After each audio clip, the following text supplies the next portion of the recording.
Procreate Dreams was the much-anticipated animation app created by the people behind Procreate, the quintessential illustration app for iPad.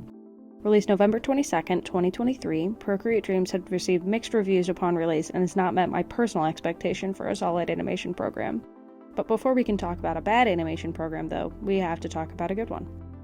Toon Boom Harmony, otherwise just known as Harmony, is one of the industry standards for 2D animation programs. It's reliable, easy to use, and I use it for any serious animations that I'm doing. I'd like to use its interface to touch on some important aspects of a good animation program. First, there's the stage, or canvas, basically the place where you draw. Next, there's the timeline, which is the place where you can edit your frames. I should also explain that the difference between a frame and a drawing is that a frame represents a length of time, and a drawing is, well, a drawing. A drawing lives in a frame, but it can be multiple frames long, if you want the animation to hold on that drawing. You can edit the frames per second, or FPS, right here, and you can edit the amount of frames by dragging this bar right here. That way you can see the animation while you're editing.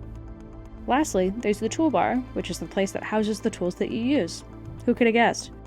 The most important tools are the brush tool, what you draw with. You can change its size and opacity in the top right. The eraser, what you erase with. You can edit it in the same spot as the brush. The dropper, what you use to select colors from the canvas with. And the select and move tools, which you can use to select a specific part of your drawing and move it independently from the rest of it. Harmony does a great job at making all of these things visible and easy to find and understand, but it does not have a mobile version, sadly. Mobile animators don't really have a lot of options, which is why I, like many, were so hopeful for Procreate Dreams. I will preface that Procreate Dreams was advertised as an animation app, but was released as an animation and editing program.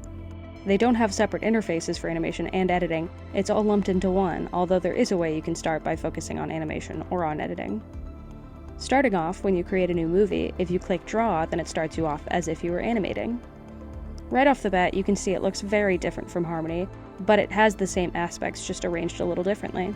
You have the canvas, which looks pretty much the same. The timeline looks pretty similar as well, but the place to edit the length and FPS is a little harder to find. In order to edit these, you have to click the name of your project at the top of the timeline, go to the Properties tab, then change the length and FPS from here. But there's no way to see your animation when you're doing this, so you just have to play around, opening and closing this menu until you find the right length and FPS. Then, there's the toolbar, which looks a little different. It's in a different spot, but also it looks like it's missing some things. You have the brush tool and the eraser, which you edit in a different spot now. But there are the dropper, select, and move tools, which are nowhere to be found. On Procreate Dreams' predecessor, the dropper tool was right between the brush editing tools. But in Procreate Dreams, the only way to select colors is to hold on the screen with your finger, so at least it still exists. Now, this is my, and most people's, biggest gripe with Procreate Dreams. There is no select tool. You can move your entire drawing by selecting the frame on the timeline and moving it on the canvas, but there's no way to select an individual part of your drawing and move it on its own. That means if I had a really good drawing and I just wanted to move the hand, I would have to redraw the whole drawing but move the hand a bit, or make an entire separate layer with the hand and move that layer separately. In defense of Procreate Dreams though, they have stated that they would add a selection tool in later updates, but seeing as it's been more than a year, users like myself don't have a lot of hope that it will come anytime soon. And not everybody hates Procreate Dreams. People who do a lot of smooth, abstract, and effect-like animations would redraw their frames every time anyway, so the lack of a selection tool doesn't really affect them. It also isn't a bad editing app. I'm actually using it to edit this video right now.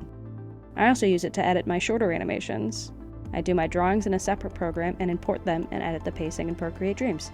So, to sum everything up, Procreate Dreams, is it good or bad? In my personal opinion, it is not a very good animation app, but everybody has their own preferences. So my recommendation is to try it out yourself and form your own opinions.